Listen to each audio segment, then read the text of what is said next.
This video is the Qiongmen's Tai Chi Ball Qigong curriculum, the first level requirements that we do for the first level requirements. First, we have vertical circling.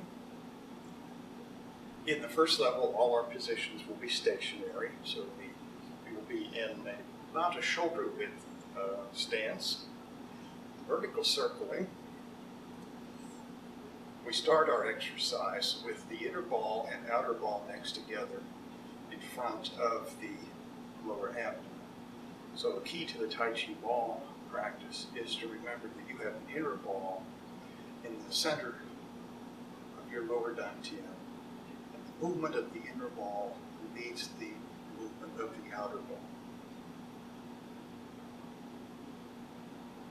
Of course, like all Tai Chi movements, the movement originates in the root, is directed by the waist, and in this case, the inner ball is acting for the waist, and then is manifested by the arms, hands, and fingers, finally transmitted to the outer ball.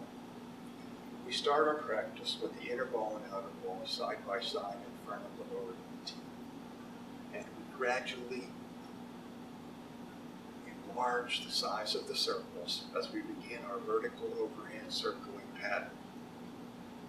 The breathing pattern is to inhale when the ball comes in, exhale when the ball goes out.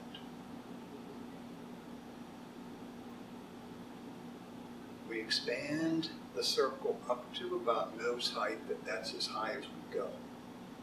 We also do not extend the circle so far in front that we would lock our elbows, or so far down that we would lock our elbows. There's always a little bit of reserve bend in the elbows.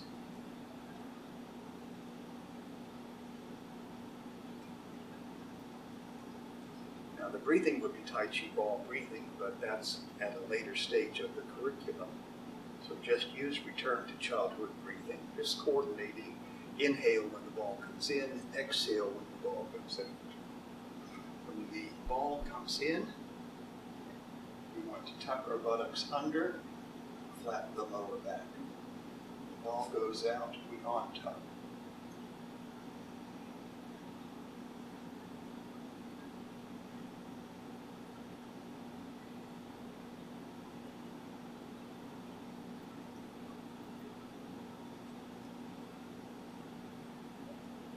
Our vertical circling has the following patterns. In addition to the plumb vertical that I was just demonstrating, we have circle to shoulder and hip.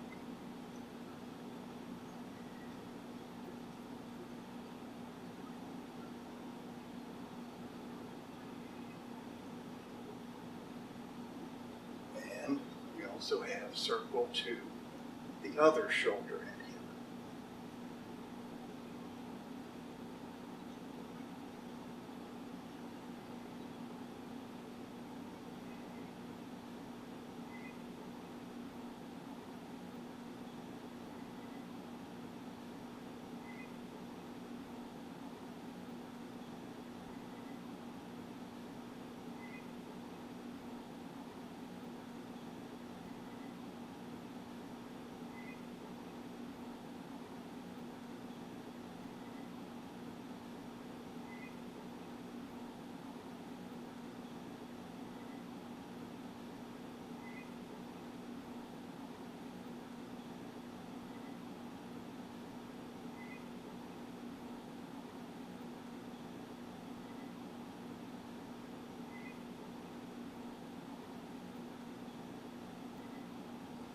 And we have to be very careful in these movements.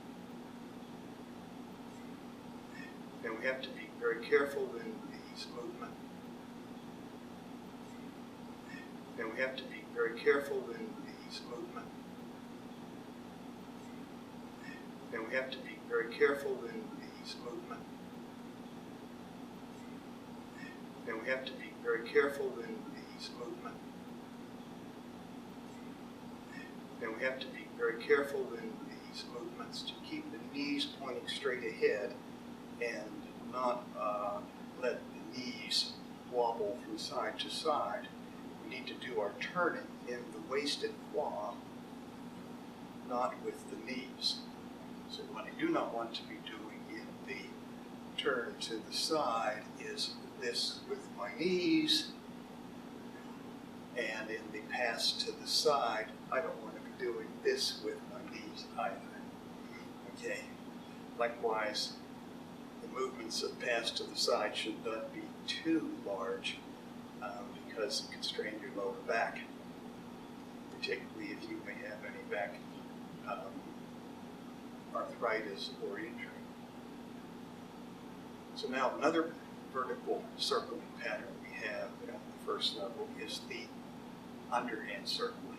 So we just did overhand circling.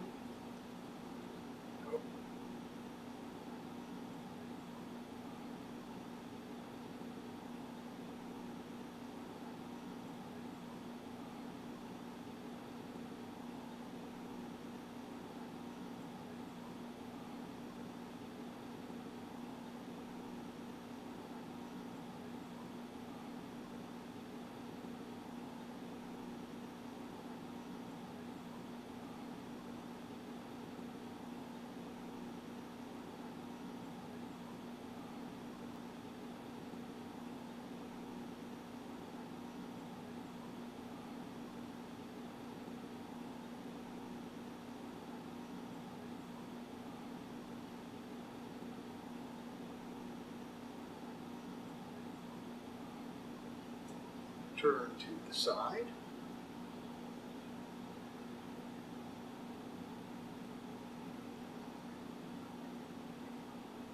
And turn to the other side.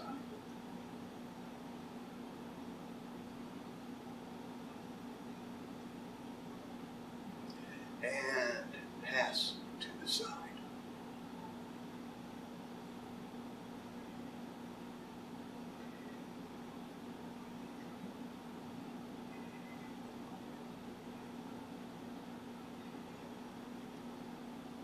Okay. Now, we want to change from vertical overhand circling to the vertical underhand circling.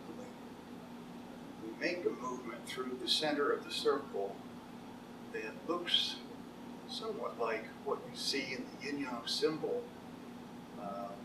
in the middle of the circle where yin and yang border each other.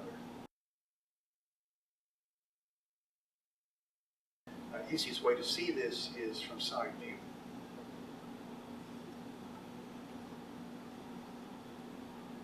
So from overhand circling, go through the center of the circle and change to underhand circling. Likewise, again, change from underhand to overhand, underhand, and I can go from the back of the circle to the front, or from the front of the circle to the back. Since I am in stationary position at the first level and not rocking forward and backward, not doing this rocking, then it doesn't matter whether I go forward or backward through the center of the circle, since my body weight is not shifting position. So the patterns of the vertical circling from the side view will look like this.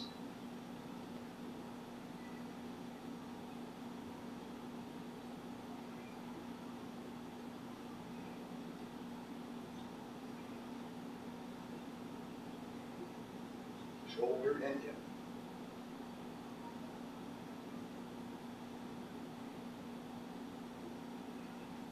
Back to plumb vertical. The other shoulder and hip.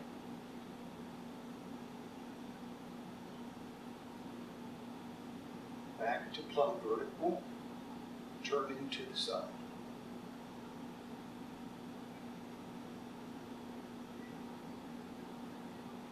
Back to plumb vertical, and turning to the other side.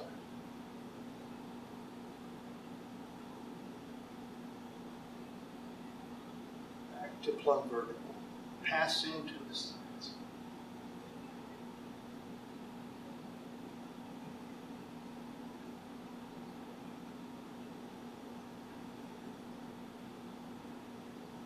Back to plumb vertical, changing to underhand, plumb vertical,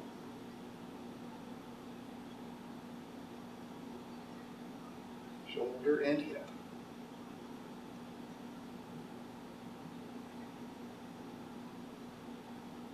Plumb vertical, the other shoulder and hip.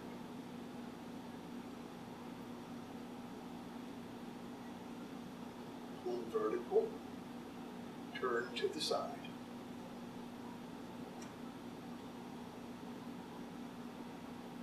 Back to plumb vertical, turn to the other side.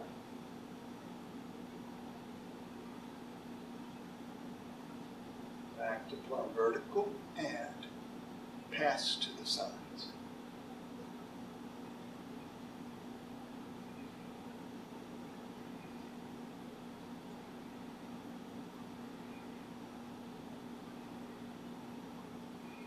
Back to plumb vertical. As you do the Tai Chi Ball practice, I recommend doing 12 to 20 repetitions of each pattern in order to get the body muscle memory in a groove. Later on, when you're very comfortable with the patterns, you can change the patterns more frequently, but I still recommend doing 4 to 8 repetitions in order to get the feeling of the pattern before you start to vary the patterns.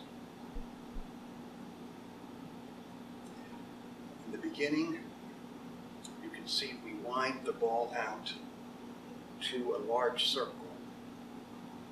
Later on, as you get skillful with the Tai Chi Ball, you can make the circles smaller.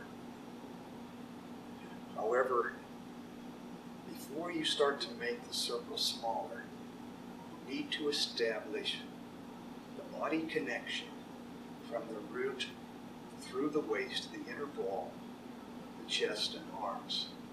If you try to make the movements too small, too soon, you will never establish that body connection.